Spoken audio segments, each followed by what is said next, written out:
সালামু আলাইকুম। কেমন আছেন সবাই? আমাদের জীবনে আফসোসের কোনো শেষ নেই। আমরা বিভিন্ন বিষয় নিয়ে আফসোস করি। আমরা বিভিন্ন বিষয় নিয়ে হতাশ হই। এর কোনো ঠিকানা নেই আসলে। হ্যাঁ, এর মধ্যে উল্লেখযোগ্য একটি আফসোসের কথা যদি বলা হয়, আসলে এটা ভ্যারি করে। হ্যাঁ? মানুষের জীবনের বিভিন্ন পর্যায়ে মানুষ বিভিন্ন বিষয় নিয়ে আফসোস করে। আপনি একটা মানুষকে পাগলের মতো ভালোবাসলেন। আপনি জানেন বিষয়টা হারাম। তারপরও রাতের পর রাত তার সাথে কথা বললেন। নিজের আত্মসম্মান তার জন্য বিসর্জন দিলেন। কিন্তু দেখা গেল দিন শেষে এই মানুষটা অন্য কারো হয়ে গেল। এরপর শুরু হয় তীব্র হতাশা। আপনি হতাশ হয়ে যান।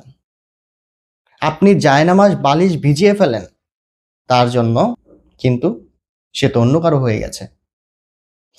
এই বিষয়টা নিয়ে ইমাম গাজ্জালী রাহমাতুল্লাহ আলাইহ সুন্দর একটা কথা বলেছেন।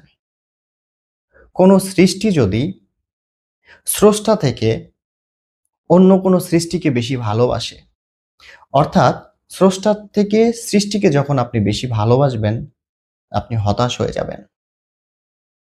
আর যদি সেটা হারাম উপায়ে হয়, আপনি আরো বেশি হতাশ হয়ে যাবেন। আমাদের সবচেয়ে বেশি ভালোবাসতে হবে সৃষ্টিকর্তাকে। নিশ্চয় সৃষ্টিকর্তার একটা পরিকল্পনা আছে আমাদের জীবন নিয়ে। এটা আমরা ভুলে যাই। আমরা নিজেদের ইচ্ছাকে সৃষ্টিকর্তার ইচ্ছার থেকে বেশি গুরুত্ব দিয়ে ফেলি। আমরা হতাশ হয়ে যাই।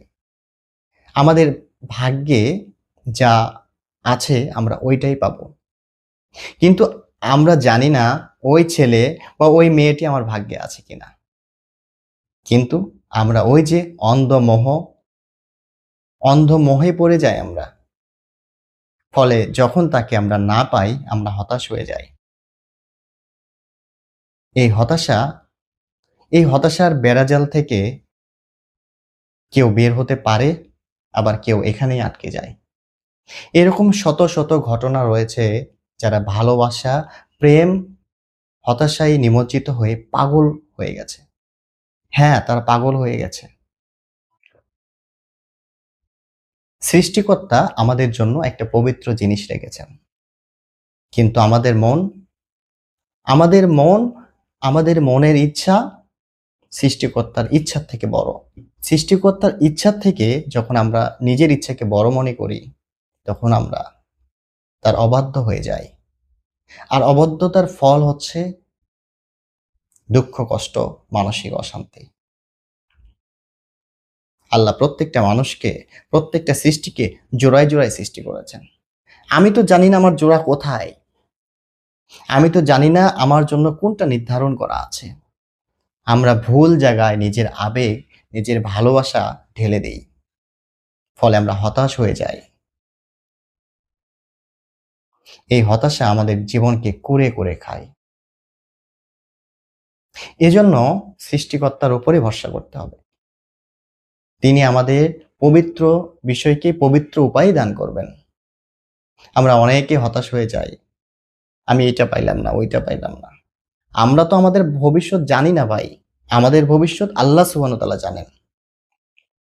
উনি নির্ধারণ করেন। উনি হুকুম করেন। তার হুকুমেই সবকিছু চলে। উনি হুকুম করেন কোনটা আমার জন্য ভালো।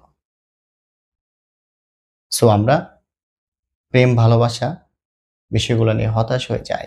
আপনার জন্য যাকে সৃষ্টি করা হয়েছে, সে যদি সুদূর সাইবেরিয়াতেও থাকে, সে আপনার কাছে আসবে। অথবা আপনি তার কাছে যাবেন।